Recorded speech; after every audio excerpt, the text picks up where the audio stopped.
Now I figured one thing that I could do is start to work my way through my toolbox. This is like a lifelong collection here. Not necessarily this drawer, because I wasn't always in HVAC, but I distinctly remember buying my first power tool when I was like 13. It was a Dremel tool that I saved up for. Man, back then we didn't wear safety glasses, and thank God I still have my eyes. You know, you remember those little like wafer discs? And if you just cut something slightly wrong, boom.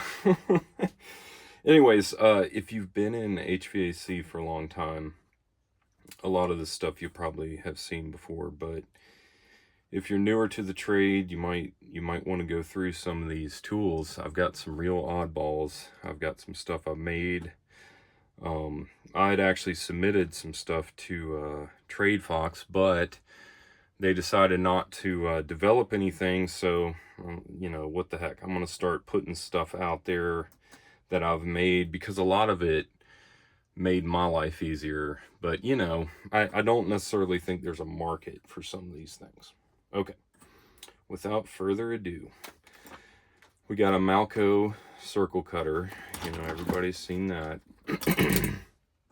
I kind of like having a bigger service wrench when I did a lot of refrigeration, and they make even bigger ones. I almost bought that set, but I just couldn't quite pull the trigger on it. But having a bigger one, if you're doing semis, is definitely worth it. You gotta be willing to sacrifice tools. You know what this is for? My freak now I don't have huge fingers. Some of y'all have straight up meat nuggets on, on the ends of your hands. But like even my fingers, I can't get the little what sensor is that on a Daikin VRV3 indoor unit? It's the I don't know, it's a little plug down there at the bottom. I want to say it's the float switch sensor, maybe. So these pliers will go in there and grab that and pull it out. Anyways, so don't be afraid to make tools for specific things. This I keep just for pulling sensors through, because those VRV3s are such a pain to replace parts on. Even if it's a little sensor you can get to, routing the harness is crazy. So I'll make a hook and just like use this as a fish pole. Pinch off tools. Now this is one of the most common, and if you don't know, this is for working on like little appliances and different things like that, where all you have is stubs. Then you gotta pinch it off, braze on your tap, then round it back out. Well, I found these to work a lot better, and I use them also to like fix kinks in pipe. Now with these you can go real tight, but it's nice to have that flexibility, because with a vice grip you're open and clamping. And also if you're brazing really close to it, which I did once, it kind of took the temper out of the block. So now I put the like nuts in there, and I'll set this on an anvil and just smash that to get it to go back, because as I do some of the bigger pipes now, this will like leave a gap. Anyways, moving on. So flaring tools. This is a very nice tool, and everybody says, you know, you need this eccentric for mini splits. I found that to not be the case at all. I think that's an old school idea. My favorite flares are of course the double flare, which I've shown, and this flare. This is my favorite tool for single flares. Now it looks like it may not make a great flare because it's so goofy looking, but this thing makes a phenomenal flare because it burnishes the face as you back this off. And you know, if you're in HVAC, do yourself a favor, take out the freaking handle. Like, you don't need this in the drop ceiling, trust me. It's really nice to get everything finger tight. you know, just use your tool like this first and then torque it down. So that's why this has been up and kind of like filed down so I could get it out there. I do keep a flaring block, just plain flaring block. A lot of this stuff, I shouldn't say a lot of it, but you know, I'll browse through pawn shops. Like I got this at a pawn shop for real cheap.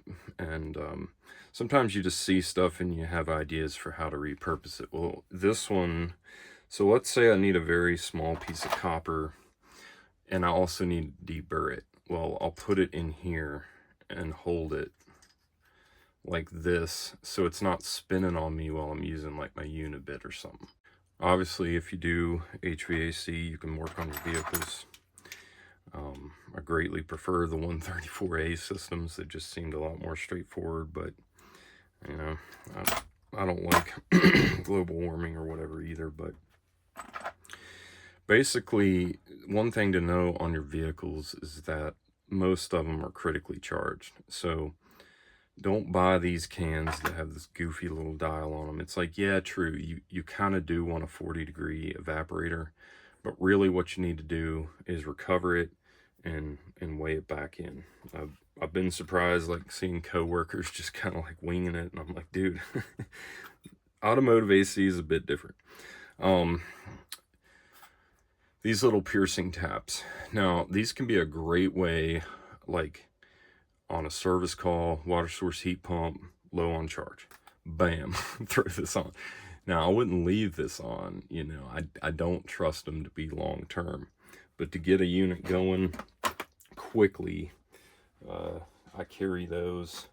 Of course, I'm not doing the same things I was. You know, here's another little, for cap tubes. So with cap tubes, you either want to file them or you kind of like score them with this. They're so small, you're not going to use a tubing cutter on them. You score them with that. But this set here is kind of expensive, and I haven't found that I need that much unless I'm sizing them. So to be honest, I'll cut them with my wire strippers most of the time because it's pretty much the same thing. And you know, I'm a huge fan of these. If you don't already know, if you watch my channel, I'm sure you're sick of hearing about them, but they're great strippers and great for cutting zip ties. Because sorry, wrong finger. You can get up in here and like hook in there and cut without cutting your wires. And on VRF equipment, that's a big deal because there are like 1 million wires and they're all zip tied. Okay, moving on. This right here is a pretty useful tool. So I picked this up from a mechanic, and it's just a really nice way to close off any kind of soft tubing. Let's say you pulled up a hose and you want to cut it on and just get up the ladder. Well, you can take this and clamp your hose up on the roof, and then you can just add your hoses without it spewing out. And this can close off anything just real quick. It's nice. For the life of me, I can't figure out why these things are so irritating. I've looked and looked and I can't find anything different, but they need to be freaking longer so I can get in there without like hitting the hose bib with the handle. So anyways, I take them apart and just hammer them out, and then I use a vice grip so I have a straight, like, I'm telling you, I want to set it 4 keys. I don't want this T-bar bullcrap. Some manufacturer, please do that. For these caps, which are really get on my nerves. Now, if the installers don't screw them on tight, they tend to do better. But I always like my caps kind of tight because Schraders do leak. So anyways, they end up bonding up. But this tool right here with the like universal, I don't even know who makes that, like maybe Supco But it is pretty nice if you can find it. A lot of this stuff, you know, I just picked up at the supply house. Let's talk about cores. Now, all right. I don't think this is very common, but there were people at my first residential company that were throwing away hoses because the ends go bad, and I keep mine in good shape, so that's not a great example, but they'll get cracked. And it's like, bro, you can replace those. So anyways, they can be hard to get out of there, or they really can. What I like to do is take a straight pick. Yeah, like that, and get in there and like go around in a circle. And the next time I put them in, I use like a Nylog or silicone grease.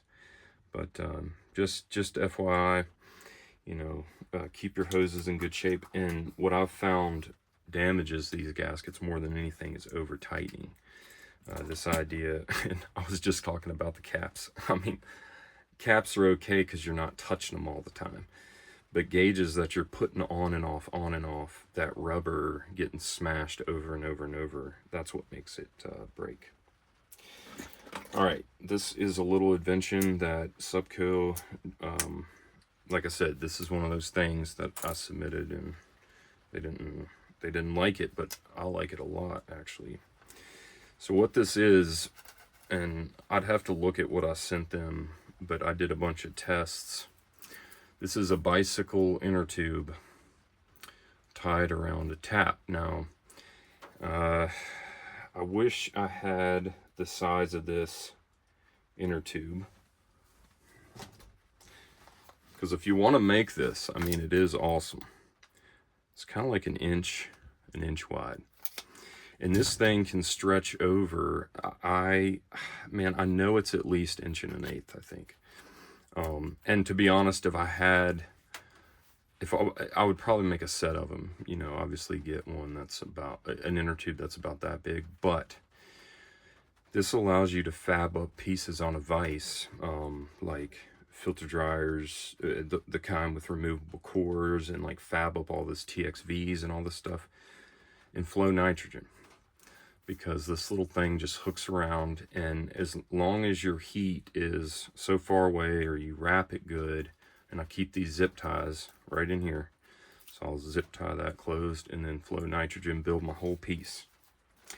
So sorry for that spiel, but man, this is a useful thing, and I'll just give it out for free if nobody wants to sell it, which, you know, to be fair, this is kind of niche, right? Because if you're residential, you're not really going to need this, and even if you're commercial. So, to be fair, I understand that, but I'm going to put it out there anyway. You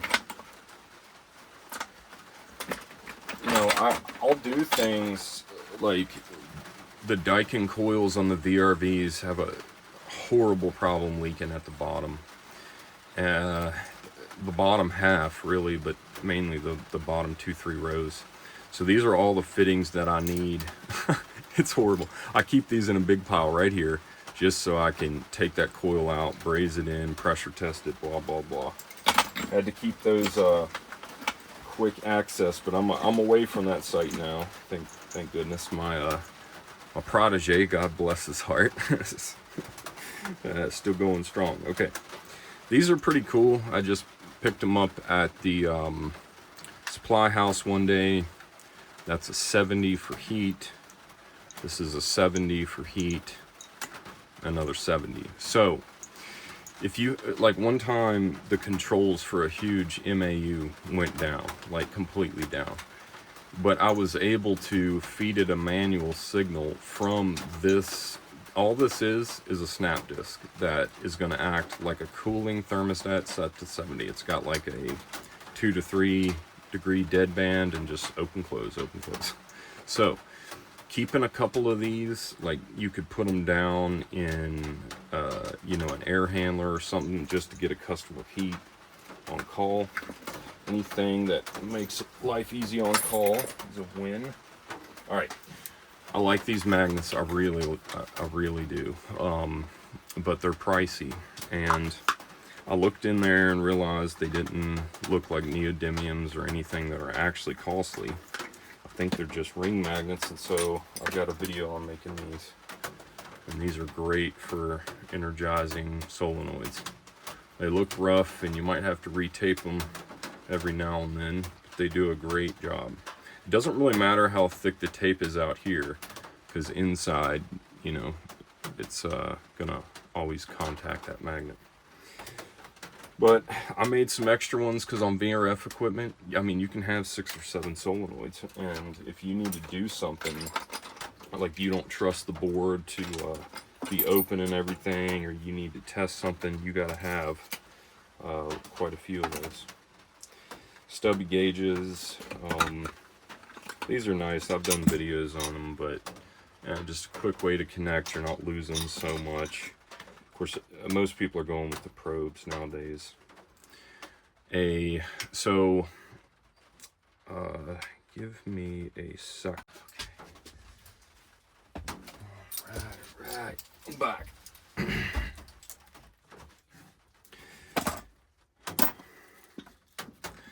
All right, so I've got some pretty cool custom fittings here. And I've found it's very beneficial if you're gonna like spray out, let's say, a condenser up on like a little reach in up at the top. Like, you're not one to use a bunch of water, you're probably gonna use nitrogen. I found it's really nice to have a 1/4 inch hose, and I just make up the fitting. So this is a regular air chuck. I take a flare nut and I lower this in water. I showed that on a short recently, so you're not gonna fry these gaskets. And then I Stay Bright 8 it, and that's all she wrote. Just screw that on there. Of course, normally I'll take like an O-ring and drop it down in there that fits tight. This one, I think it's it's fallen out, but that'll let you use like I've even brought in nitrogen to use some kind of air tool that I needed. So pretty handy. Let me go through some knickknacks now. Anything? Oh, when you need to sand an inside surface, there's a couple ways to do that. If it's a really small pipe, sometimes you can just chuck the sandcloth. But if you take a cotter pin like this and put the sandcloth through it and chuck it in a drill, it becomes a like ID flap wheel. Okay, so if you didn't know that trick, this is a great little thing for that. You know, keep in mind, like, there are off-brand versions of the spin swage. Now, I like this company. I think they're based in the US. I would say support them, but if you're really struggling, you know, I did buy a few of these before I upgraded to this. These are better, but you can get like 1/4 and 3/8, and you can do that just fine with an impact normally. But for anything bigger, you really need like a heavy-duty drill. All right, taps. I used to keep all the standard sizes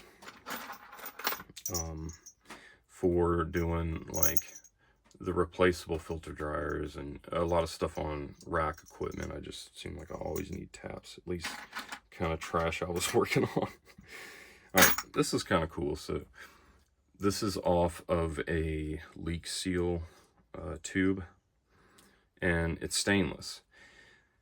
And you know, I got to looking at that and I was like, well, that's gonna outdo brass every time, so I'm just gonna make a little tap out of that. So I cut the tip off, I filed that, and I even think I might have hardened it a bit, like fired it and quenched it.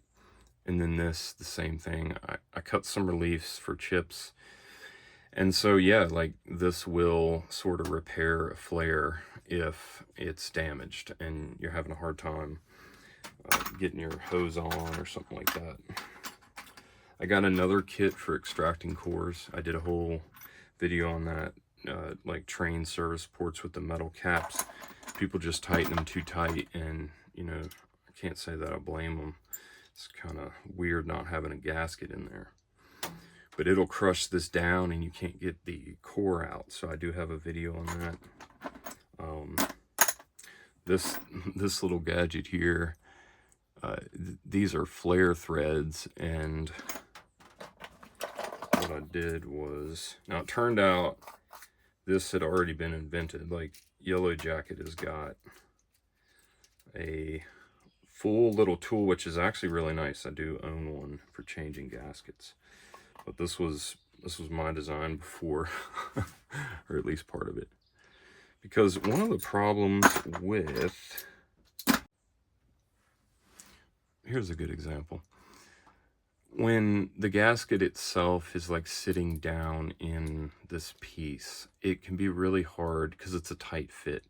So all this is a way to like put it on there and use the threads to just press it in. Anyways, trying to keep my brain active. I love building stuff. It's a little overkill sometimes. Agreed. It's a good idea to keep like an OD tape measure, which is what this is. I first learned about these in forestry actually, but it's nice to do that when you want to know, when you're in commercial or measuring something real big. These are really helpful too. It's an old school like farming tool.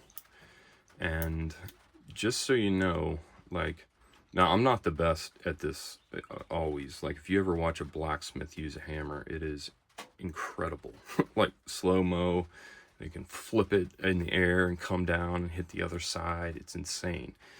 But young guys, pay attention to how your older guys are using tools, because when we do something over and over and over and over, we get good at it. So if you're 18 and you're getting in the trade, you know, pay attention to some stuff, because it's horrible that everyone judges you based on looks, but in the trades you're going to be judged based on looks. So if you're fumbling around, you know, don't get overly nervous. Just be a hard worker, keep your head down, you'll be fine. But let me just show you some stuff. So anything that's got an adjustment, you take the tension off and just roll it with your hand or finger or whatever, and that's the fastest way to use that. I wanted to say, yeah, back to the use of tools.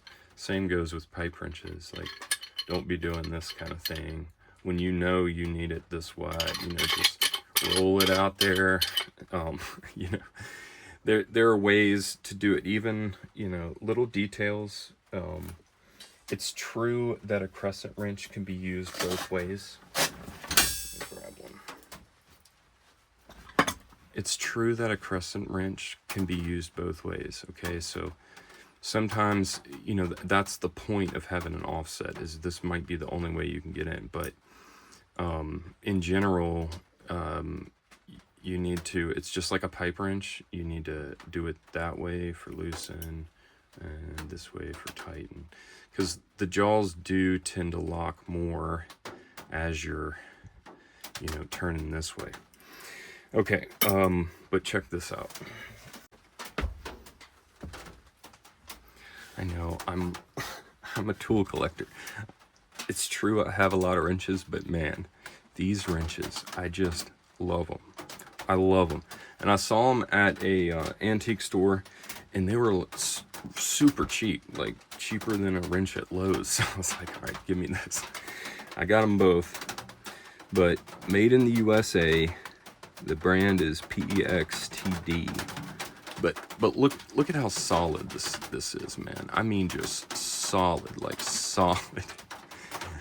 I mean, there's not really slop in the, look how beefy these jaws are, man.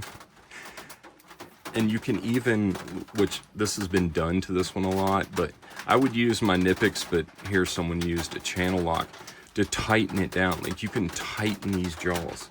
Good luck tightening this tight. You cannot get that tight. This, you can tighten all day. How many times have you picked up a big wrench, even a small, in desperation, like trying to make a hammer? you can't do it because of that freaking hole. This is a hammer. This is a great hammer. In fact, look at that. Like, if I'm not mistaken, that is a hammer face right there. So anyways, I do kind of love tools, and let's keep it going. I'm gonna try to work through my drawers and then start working through the stuff you saw on the side. One last thing, if you could tell me what was your favorite tool, I would like to know that. Or if you have a suggestion, because I definitely have bought things that I regret. So if you have a better you see anything and you think, oh, well, I know a better version of that, let me know. Oh, I forgot about this. All right, little bonus footage again. This is a bank of trim pots, all right, and they're set up to these resistances right here. This is K ohms, and that one, which is hard to read, is 47, 8.2, and these are the values that will command a train RTU into these modes. So instead of, the terminal block and you got the 2 screws, instead of jumping that thing over and over to get the thing to cycle during PMs, you put this up here, or you're trying to troubleshoot, like trying to troubleshoot the defrost. Bam, goes into defrost. Logic is involved, so like sometimes you can't be doing W if you don't have on G, so just keep that in mind. It's still, still typical finicky stuff, but this is cool if you do a lot of PMs on trains. That'll help you out if you can make that. It's really not too difficult if you've hung around this long, I suppose. You don't mind, but you're gonna have one lead that's your common, and that's gonna get connected through all the switches. And then you're gonna take one leg of that switch and get it to go down through a trim pot and then back up through here. And so you got to make sure all your others are off, and the way that I like to do switches is the way that the direction makes sense, sort of. So if I've got it pushed away from me, it's like I want it off, and if I do pull it towards me, I want it on. So that's one little tip there, so we make it that way. But if you have any questions, I think I drew up a wiring diagram, which I can post on Patreon.